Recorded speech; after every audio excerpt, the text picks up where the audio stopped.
Boa noite a todos. Hoje nós temos a alegria de receber o nosso companheiro orador que vem presentear com o tema da noite as parábolas de Jesus e as parábolas de Jesus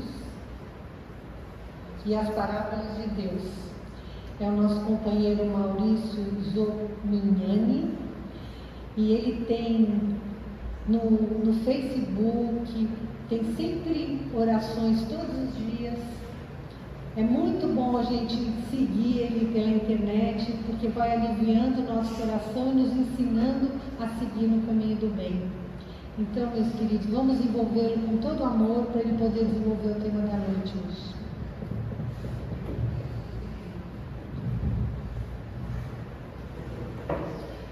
Muito boa noite a todos. Tudo bem com vocês? Como estão as coisas? A vida está pequena, a vida está grande. Vocês podem acreditar ou não, mas eu abrindo esse livro que tem baseado em nossos trabalhos, que é Toma as Parábolas de Jesus, abriu exatamente essa passagem que foi lida aqui hoje. Quem é próximo? Por que nós falamos essa questão das parábolas de Deus e das parábolas de Jesus? Ao nosso ver, o grande desafio que a gente encontra no Evangelho é quando o profeta fala e Jesus confirma que eles terão olhos, mas não verão, eles terão ouvidos, mas não ouvirão. Isso não é intrigante? Vocês que têm olhos, vocês têm olhos para ver? Alguém aqui tem olhos para não ver? Alguém aqui tem ouvidos para não ouvir? A gente precisa se espantar com Jesus. Evangelho quer dizer boa nova.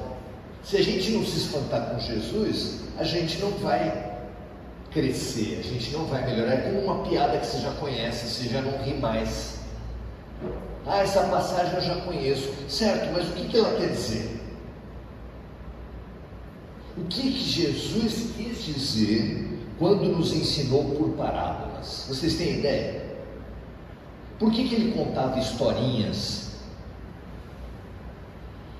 Uma hipótese muito interessante para vocês considerarem é que Jesus nos ensinava por parábolas, porque treinando com as parábolas de Jesus, a gente se capacita para as parábolas de Deus. É fácil de entender? Ainda não, não é? Jesus usava os temas mais cotidianos daquela sociedade. Ele falava de semeador, ele falava de pastor, relação pais e filhos, relação súditos e reis. Hoje pode parecer um pouco distante, porque aqui deve ter pouca gente que é agricultor, pouca gente que pastoreia, mas ele não usava esses exemplos à toa. Por que Jesus usava esses exemplos? Porque eram comuns para aquela época. Mas e por que é importante ensinar através de histórias da época? Por quê? Porque na verdade Deus sempre ensina e sempre cura pelos temas da época. Existe uma parábola de Deus na tua vida. E essa parábola de Deus é um grande desafio para todos nós. Porque a gente não entende, a gente tendo olhos não vê e tendo ouvidos não ouve. Mas o que é a parábola de Deus? Que personagens tem a parábola de Deus na tua vida? Eu não conheço, mas você sabe. São teus pais, teus irmãos, teus filhos, todos eles são personagens da parábola de Deus. O teu corpo, as tuas doenças, a tua história é o enredo da parábola de Deus. E será que nós temos conseguido entender o que significa? O que Deus quis te ensinar quando te deu o pai que você teve, a mãe que você teve? O que a vida quis te trazer quando te deu o filho que você teve, o corpo que você teve. Tem pessoas que passam a vida toda brigando com o corpo, porque tem uma orelha amando, porque é muito alto, porque é muito baixo, porque é assim, porque é assado. Tem pessoas hoje que morrem de beleza, vocês já viram falar? Morreu de quê? Beleza. Como assim morreu de beleza? A pessoa faz uma cirurgia e morre. Por uma cirurgia plástica, por um procedimento estético. As parábolas de Jesus são um treinamento para nós interpretarmos as parábolas de Deus, treinando com Jesus de extrair significado da relação pais e filhos, do trabalho cotidiano, das situações que acontecem, pelo menos para aquele tempo. Você está em treinamento para aprender a tirar a lição das parábolas de Deus, aprender a entender o que uma doença está me trazendo, o que Deus está querendo me trazer com desemprego, com uma dificuldade, com uma doença, com um conflito familiar, com um conflito no lugar de trabalho. Vocês têm algum problema na vida? Não? Me falaram que aqui era tudo anjo, né? Aí eu falei assim, mas o que eu vou fazer lá? Me põe para ouvir. Nós estamos cheios de problemas, mas a gente, acreditando que está cheio de problema, fica sem solução. Como assim? Acreditando que você está cheio de problemas, você fica sem solução, porque os Espíritos já nos revelaram que nós estamos num hospital, que a Terra é um hospital espiritual de Deus, que a Terra é uma escola de Deus. Se nós dois nos encontrarmos na Santa Casa e um reclamar com o outro falando assim, nossa, aqui está cheio de doente, alguém que ouvir nós dois vai falar, nossa, estão loucos, Maurício, vocês estão num hospital. E aqui está numa escola, está cheio de gente que não sabe as coisas. Certo, você está numa escola. Nós brigamos muito com a vida. Vocês brigam com a vida? Quem aqui se rebela com as coisas que acontecem? Tem algum rebelde aqui?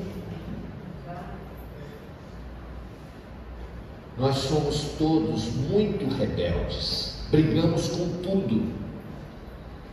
Se o marido lava a louça, se o marido não lava, briga. Se ele lava, não lava do meu jeito. Se a mulher faz o que o marido quer, a mesma coisa. A gente nunca está satisfeito com nada. Tem gente viciada em crítica aqui? Tem alguém? Eu sou. Eu não consigo assistir um noticiário sem ficar falando mal das pessoas. E quase não tem motivo no noticiário, só tem coisa boa, não é? Nós precisamos demais fazer um curso para aprender a decodificar, a interpretar, a entender as parábolas de Deus. E onde a gente vai encontrar esse curso? Com o Mestre Jesus. Ele nos ensina por parábolas para a gente treinar. E a gente decora as parábolas e não pensa a respeito. Aí não adianta. Eu adoro uma música que Beto Guedes nos desafiava falando assim: a lição sabemos de cor, só nos resta aprender. No cristianismo, a gente se orgulha muito de saber capítulos e versículos das passagens do Evangelho. A pessoa que sabe capítulo e versículo do Evangelho fala a verdade, é um ser melhor, isso não tem dúvida. Mas a lição nós sabemos de cor, só nos resta aprender. Jesus falou a esse respeito, a respeito dos cristãos, que nem todo aquele que disser Senhor, Senhor, entrará no reino dos céus, mas sim aquele que fizer a vontade do meu Pai. Numa terra, num Brasil, onde louvar a Deus parece ser a coisa mais importante, quem louvar mais gritado ganha. Vocês estão dispostos a gritar aqui, não?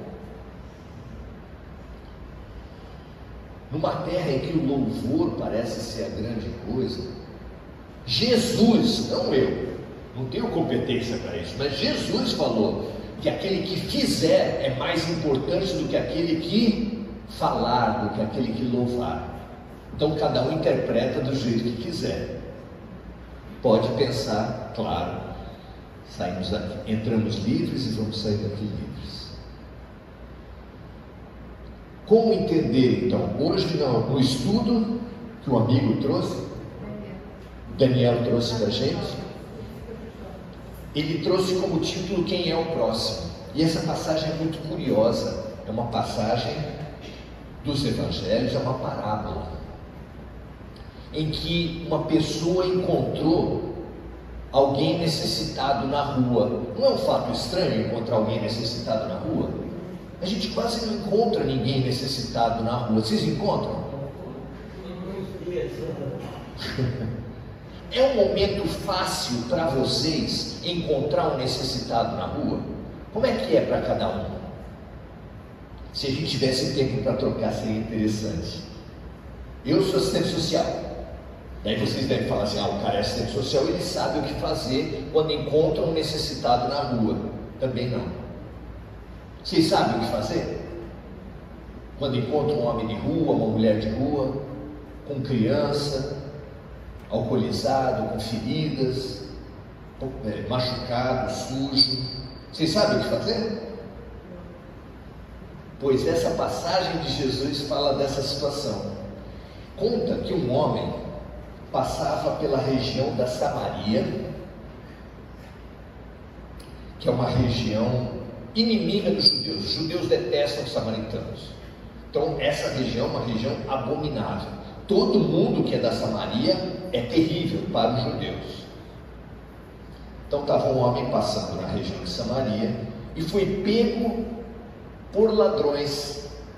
Não só lhe roubaram tudo, como ainda espancaram pesadamente, de forma que ele ficou sangrando no caminho. Conta Jesus que passava por ali um homem, um levita.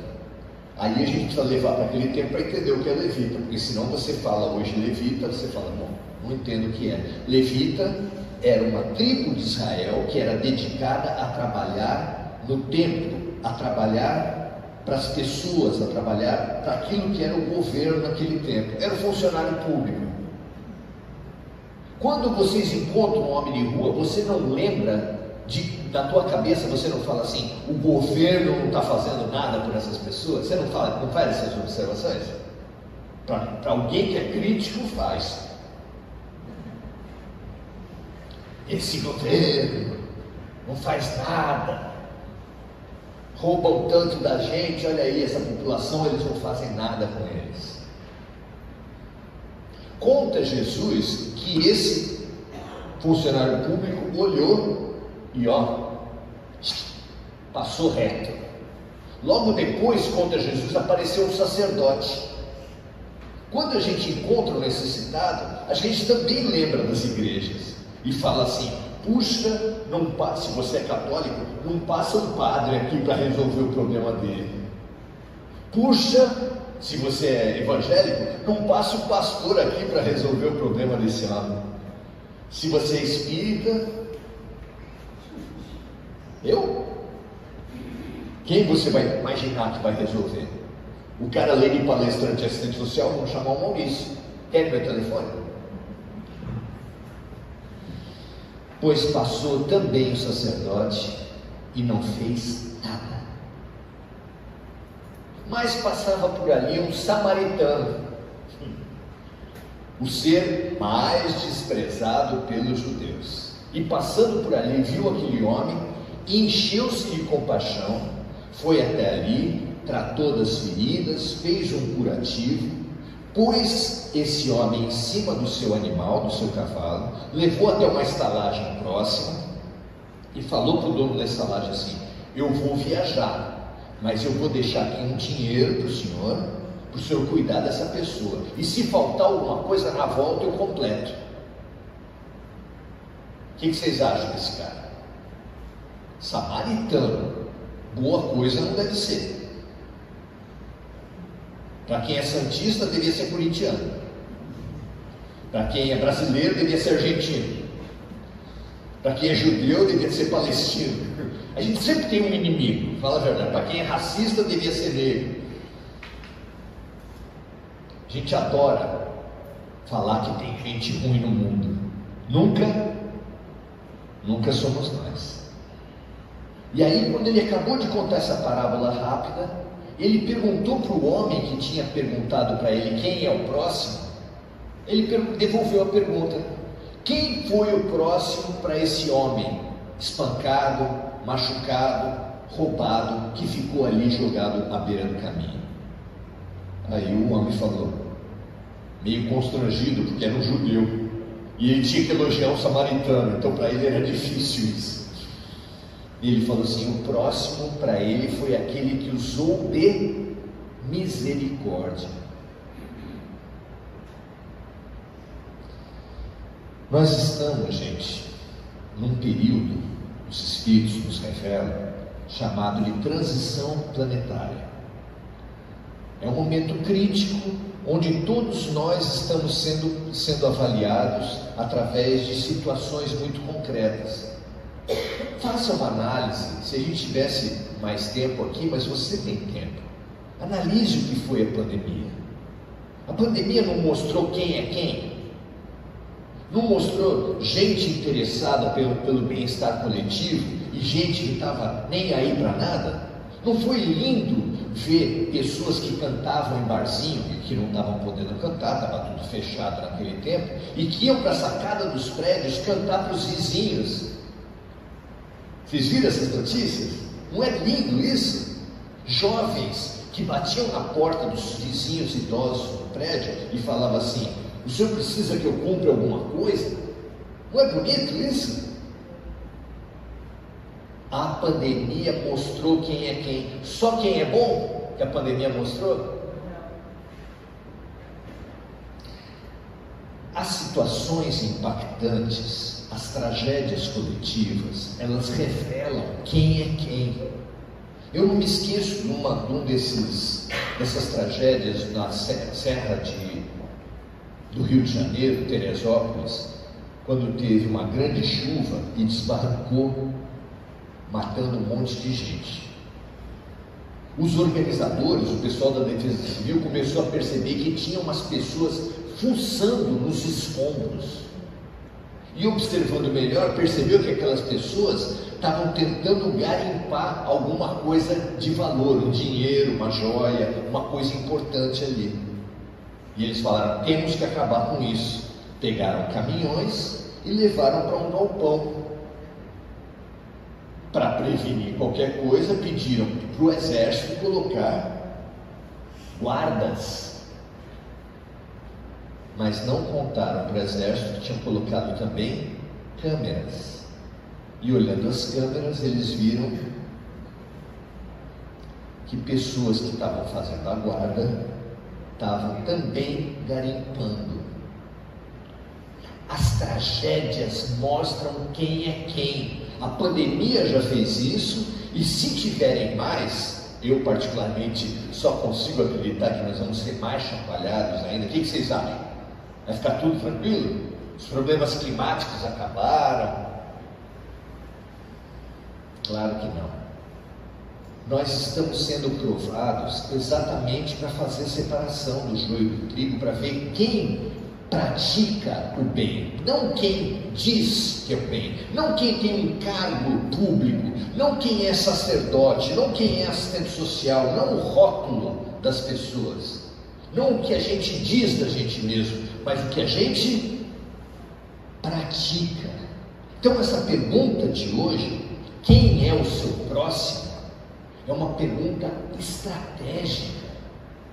O seu guia espiritual, os seus espíritos familiares, os dirigentes desse trabalho trouxeram essa pergunta para quem? Nós precisamos nos questionar: quem tem sido o seu próximo? Pelo seu próximo, o seu próximo, por exemplo, são aqueles que você faz orações. Analisa rapidamente: por quantos você ora? É um teste. Se você vai na Santa Casa visitar um parente e a coisa está ruim, você vai até a capelinha ali embaixo e começa a rezar.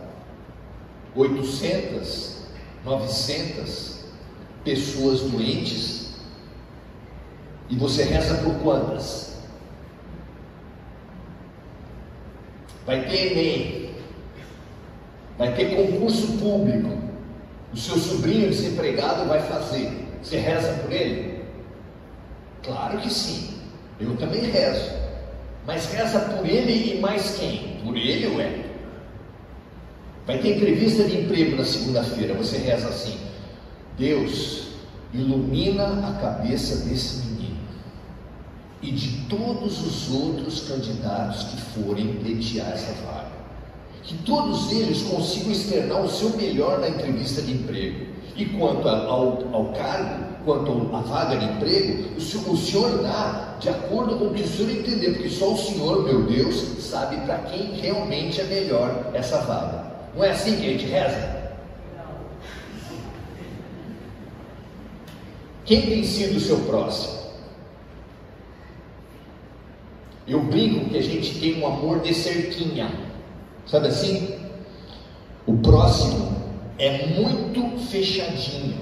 A gente reza e o nosso próximo, a gente pensa e o nosso próximo, a gente coloca dinheiro na vida das pessoas e o nosso próximo é estreitinho, pequenininho.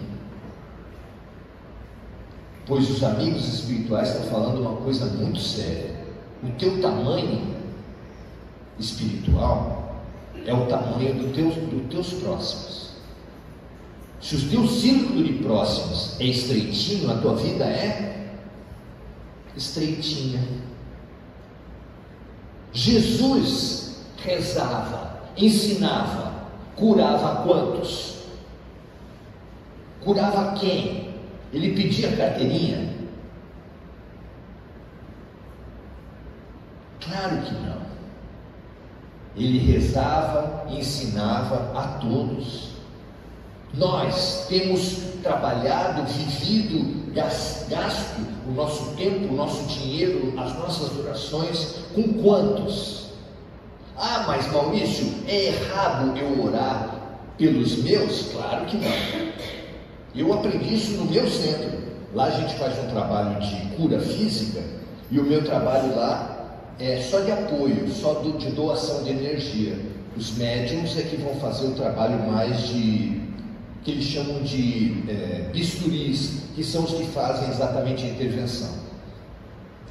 Os guias do trabalho orientaram a gente assim: vocês que vão dar energia, lembrem-se de alguém que vocês amam muito.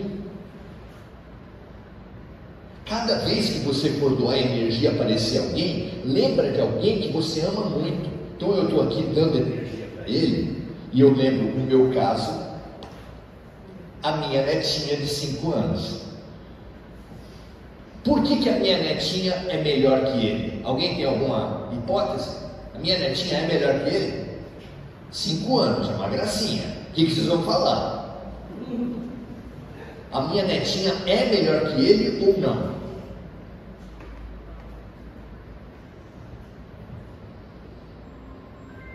Eu adoro Chico Xavier e suas historinhas. Se você for no YouTube, você vai encontrar alguns filmes de Chico Xavier com algumas histórias fantásticas. Então vou dar algumas dicas. Você coloca lá Pinga Fogo com Chico Xavier. Você vai ver lições maravilhosas e algumas histórias preciosas desse homem. Mas se você colocar primeira entrevista de Chico Xavier, você vai ver uma entrevista com o Saulo Ramos, que ele fez antes do Pinga Fogo. E Saulo, como todos os jornalistas até hoje, pediu para Chico uma historinha e perguntou para o Chico assim: alguma vez algum espírito já lhe deu um puxão de orelha? E aí Chico pediu a atenção, pediu desculpas para contar uma historinha, uma história triste. O irmão de Chico Xavier faleceu, tinha falecido naqueles últimos anos. E esse irmão de Chico Xavier tinha uma esposa portadora de transtornos mentais. Com a morte do marido dela, ela entrou em surto grave, com 4 filhos. Eles se mobilizaram, conseguiram uma vaga. Naquele tempo que se tinha era hospitais psiquiátricos, só esse o recurso. Conseguiram uma vaga e levaram a mulher até lá. Mas os filhos que já estavam sem pai, ficaram sem pai nem mãe, e choravam dia e noite. Chico usava seus recursos, tentava isso, tentava aquilo, mas chegou uma hora que só restou para ele chorar junto. Não tinha mais o que fazer, as crianças estavam desesperadas. E quando ele estava chorando junto, apareceu Emmanuel. Sempre nessas histórias aparece Emmanuel. Para quem não conhece é até divertido, mas o cara é rígido. Está chorando por quê, Chico Xavier? Aí ele começou, né? Não, porque o meu irmão... Você acha que a gente não sabe? Falou Emmanuel. Você acha que a gente não sabe que o teu irmão morreu? Claro que a gente sabe, nós estamos dando toda assistência para ele aqui. Pois é, mas a minha cunhada... E você acha que a gente não sabe da tua cunhada, Chico Xavier? Você acha que quem você acha que mexeu os pauzinhos aqui em cima para a gente conseguir a vaga no hospital? Pois é, mas as crianças...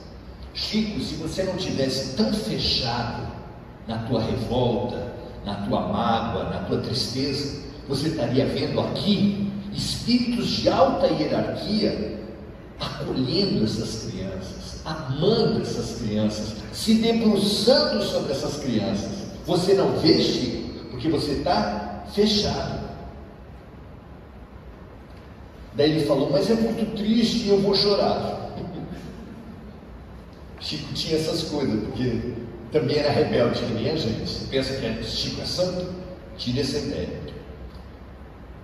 Aí Emmanuel não aguentou e deu a estocada final. Chico Xavier, todas as semanas você atende 5 quadras de necessitados. Ouve um por um de todas essas pessoas, acolhe, ouve as suas tragédias. Você nunca parou para chorar.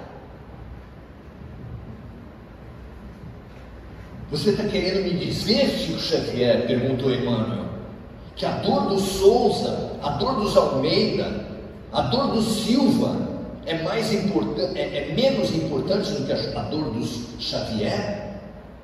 Porque a do seu sangue é mais importante do que a dor dos outros?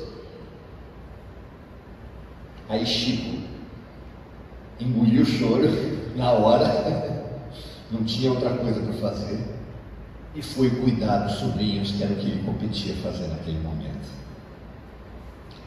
E uma das coisas que mais me faz admirar Chico Xavier é que todas as piadas dele, ele era o que era colocado para baixo. Essa não foi diferente. Como está o seu próximo? Como você tem orado?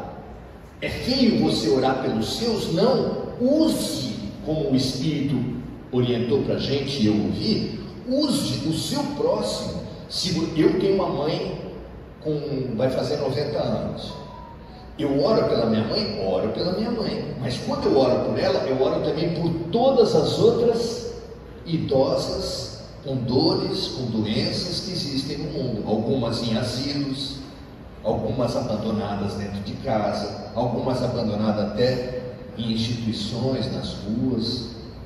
Quando eu oro pela minha sobrinha autista, eu oro por ela, só por ela. O autismo é pior na minha família do que na família dos outros? E eu me desafio. Por que os espíritos falam isso? Porque o nosso afeto é um trampolim ou se você preferir, é uma lente de aumento. Quando você externa o teu afeto, imagina a tua alma. Nós estávamos conversando sobre netinhos antes de entrar aqui. Como é que você acha que fica a tua alma quando você lembra dos teus netos? A gente sente expandir, é uma coisa de louco. Acho que só para quem é. Vamos fazer uma associação dos vós aqui, falar só entre nós aqui, tá bom? Nós nos iluminamos quando lembramos daqueles que amamos. Isso vale para cachorro também. Duas pessoas que amam seus cachorros, quando se encontram, você vê a feição das pessoas se iluminar, você vê os olhos brilhar, não é assim? É assim. Nós nos iluminamos quando amamos. Nós nos potencializamos quando amamos, porque o amor é o grande poder da humanidade. O amor cobre a multidão dos pecados. O próprio Deus, que é o maior poder, Deus é amor. Então, os orientadores lá da minha casa espírita falaram: quando você for doar energia para alguém, lembre-se do seu amor, potencialize, multiplique a sua luz através do seu amor, e você vai doar muito mais energia para aquelas pessoas. Porque por mais incrível que pareça, parece até uma blasfêmia, a minha netinha não é melhor que ele. Olha que ela é linda, hein? Na aparência é uma gracinha, mas não é. E Emmanuel deu aquela puxada de orelha em Chico Xavier. É só nele que essa puxada de orelha serve. Jesus falou claramente qual é o objetivo pedagógico e terapêutico da Terra: amem o próximo. Tá certo assim para vocês? Amar o próximo. Só que daí o fariseu estava na frente dele e perguntou para Jesus: mas quem é o meu próximo? Como eu vou amar o próximo? E hoje aqui a gente está desenvolvendo algumas maneiras. Quem é o teu próximo? Você já pensou que você pode ter tido 2000 encarnações até agora só na Terra? Por quê? A ciência fala que o Homo sapiens tem 200 mil anos na Terra. Em 200 mil anos, uma vida a cada 100 anos dá quantas vidas? Quem é bom em matemática aí ajuda. 200 mil anos, uma vida a cada 100 anos, quantas vidas você já teve? Um monte, não vou fazer conta. Quantos irmãos você já teve? Quantas mães você já teve? Quantos filhos você já teve? Quantos cachorros você já teve? Quantos amores você já teve? Sabe a tua sogra? Sabe os argentinos? Até os corintianos podem ter sido teus parentes. E eu vou falar uma coisa para você: não acabou agora. Nós ainda vamos ter muitas encarnações pela frente. E nas encarnações pela frente, todos aqueles, principalmente aqueles que nós não conseguimos nos reconciliar, sabe quem vem de filho? Sabe quem vem? Parece aquela do Nelson Gonçalves, né? Aqui me tens de regresso, boemia. Todo aquele que você não se reconciliar, volta.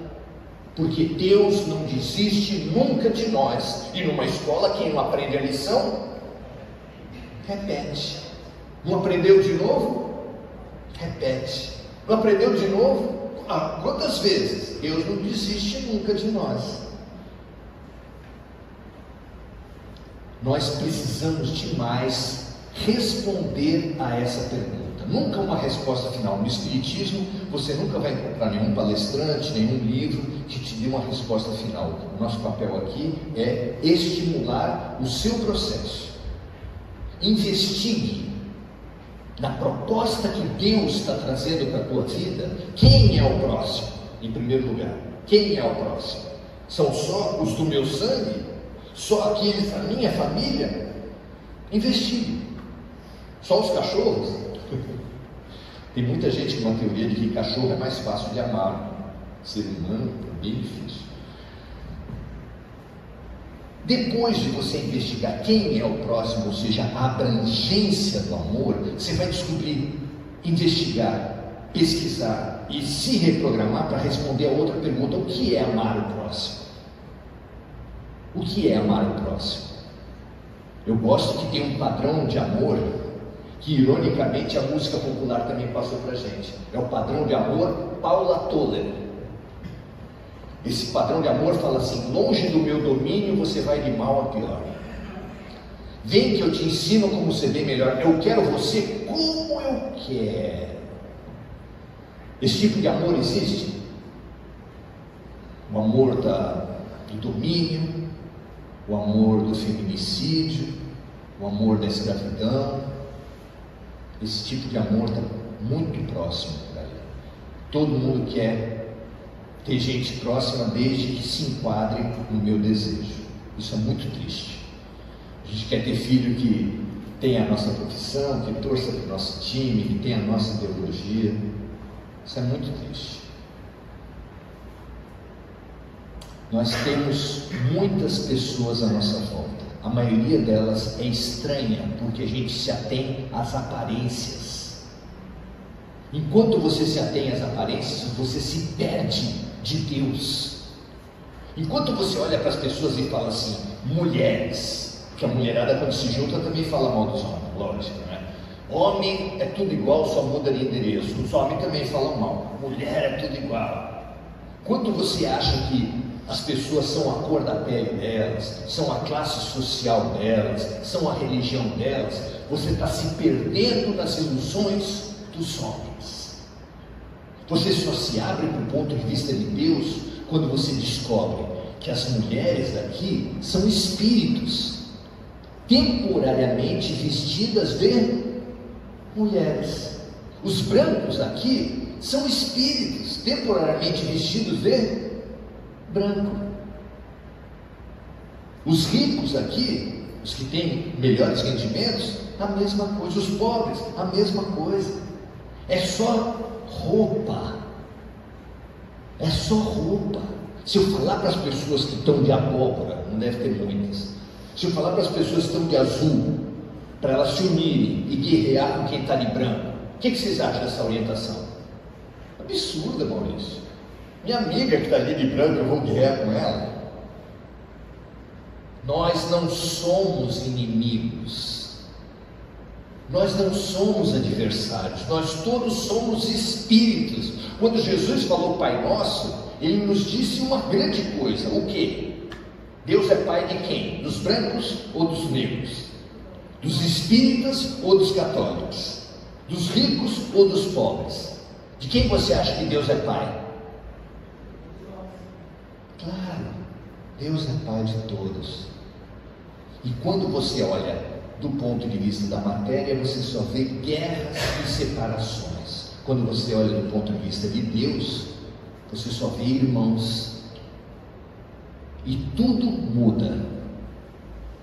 Você se torna próximo de quem? De quem é próximo de você. Todos. A Terra está passando do estágio de egoísmo para o estágio de boa vontade para o amor. Não ainda um amor praticado 100%, mas de boa vontade para o amor. Deus não está escolhendo pelo currículo quem vai ficar na Terra. Está escolhendo pela prática. Você tem que praticar amor. Para quem? Quem tem sido o teu próximo? Como tem sido as tuas práticas de amor? Isso é o que vai cair na prova. Nós somos uma turma de recuperação. Vocês não querem saber o que vai cair na prova? Eu estou lembrando para vocês, estou lembrando para mim, porque eu estou na mesma vibe. Se minha mulher estivesse aqui, ela ia estar fazendo assim. Todo mundo na mesma vibe. Todos nós estamos precisando praticar o amor, e quanto mais amplo possível, ame a cada dia um pouco mais pessoas e um pouco mais profundamente. Faça pelo menos uma oração quando encontrar um homem de rua. Não sei mais o que fazer. Faça uma oração. É difícil fazer uma oração por ele? Até pelo vizinho dá para fazer, até pela sogra. Ah, mas pela sogra? Bom,